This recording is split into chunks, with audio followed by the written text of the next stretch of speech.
Welcome to the Explainer. Today, we're stepping right into our digital grammar lab and completely dismantling the past tense to see exactly what makes it tick. You know, if you've ever felt stuck trying to rephrase a thought or kind of wondered how the underlying mechanics of English sentences truly operate, well, you are in the exact right place. We are taking the past tense apart piece by piece and rebuilding it together. So let's start by defining what we actually mean by transformation. Honestly, it's like flipping different switches on a control board to change how you communicate an idea. You aren't changing the core meaning, and you're definitely not changing the actual event that happened in the past. You're just shifting the structure. You're turning a basic statement into a question, an exclamation, or maybe a denial.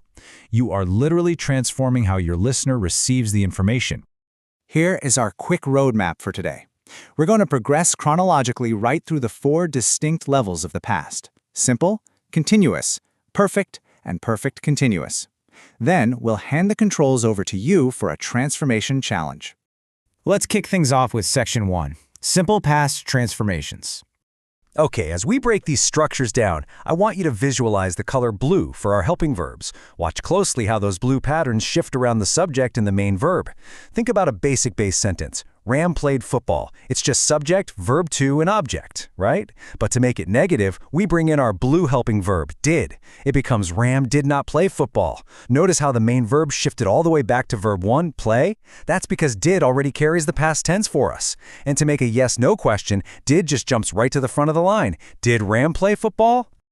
Now, what if we want to extract specific information? A simple yes or no just won't cut it. Well, we just follow a few precise steps to build a WH question. You start with your W word, let's use what, then add your helping verb, did, follow it with your subject, Ram, and finish it off with the base verb, giving us exactly what did Ram play. Oh, and this next part is really fun, question tags. A question tag instantly asks your listener for agreement.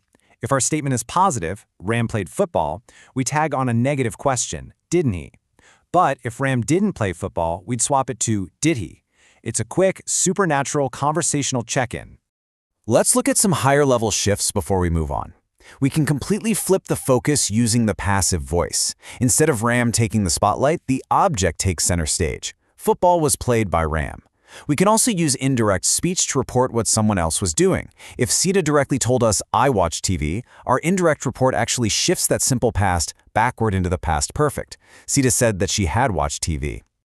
Moving right along to Section 2, Past Continuous Shifts.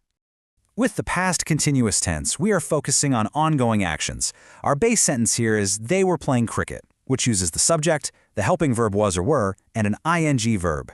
To transform this into a negative, we just slide the word not right after our helping verb. They were not playing cricket. For our yes-no question, keep your eye on that helping verb were. See how it jumps to the absolute front of the sentence? Were they playing cricket? And yes, just like in the simple past, we can totally use a tag here too. We just slap weren't they onto the end of our affirmative sentence to quickly confirm that ongoing cricket match. If you wanted to ask Oa's question, you just drop what at the very front of the yes-no structure, asking what were they playing? Let's look at the mechanics for our more complex continuous transformations. For the passive voice, we absolutely have to maintain that ongoing feeling, which requires the phrase was being cleaned. And check out Hari's indirect speech. Imagine someone gossiping about what Hari was up to. If he originally told you he was reading, when we report his ongoing action indirectly to someone else, it shifts backward into had been reading. All right, Section 3, Perfecting the Past Perfect. This is where our grammar machine anchors sentences to actions that happened before another past action, and it does this using the incredibly powerful helping verb had. Had is your best friend here. It remains our constant anchor. The structure is subject plus had plus verb 3, our past participle. Look at the affirmative. She had finished her homework. Denying it simply inserts not to make she had not finished her homework. And to question it, we just pull our anchor had to the front. Had she finished her homework? Notice how the V3 verb, finished, doesn't change form at all. Want specifics in the past perfect? Just drop your WH word right in front of that anchor. The formula remains remarkably consistent, giving us the perfectly structured question, what had she finished? Look how elegantly the passive structure adapts here.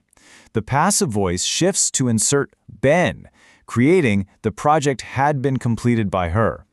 Meanwhile, indirect reporting effortlessly uses had eaten. Say someone originally said, I ate rice or I have eaten rice. We report that past event by anchoring it perfectly as, he said that he had eaten rice. Wrapping up the past perfect, we've got our trusty question tag. Since our main sentence is positive, we throw the negative hadn't she at the end to confirm she definitely completed her homework. Finally, Section 4, the past perfect continuous tense, the big one. This final tense deals with marathon actions, things that were ongoing over a period of time up until a certain point in the past. Notice how our base raw material here is quite long. Subject plus had been plus an ing verb, usually using since or for to mark time. They had been studying for 2 hours. To create a negative, it simply slides not right between our two helping verbs, had and been.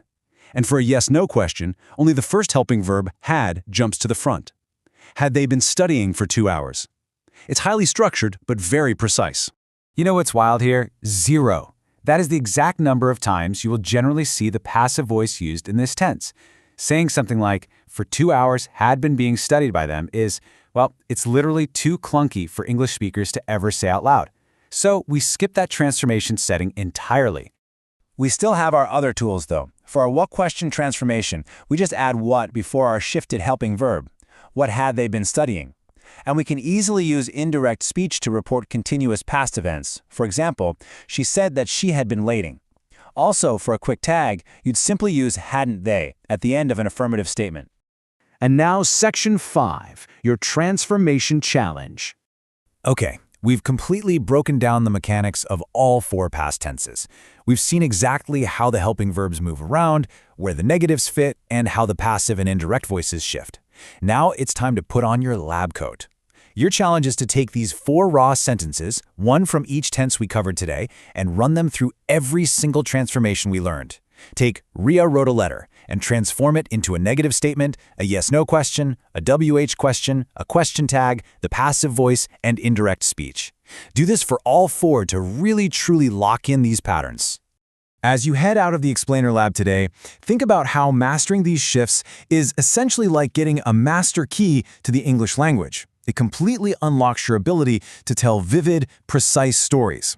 You aren't just memorizing rules. You are building a real-world toolkit to express exactly what happened, when it happened, and who was involved. So, which of these transformations are you going to intentionally practice using first? Thanks for joining me today, and keep transforming your English.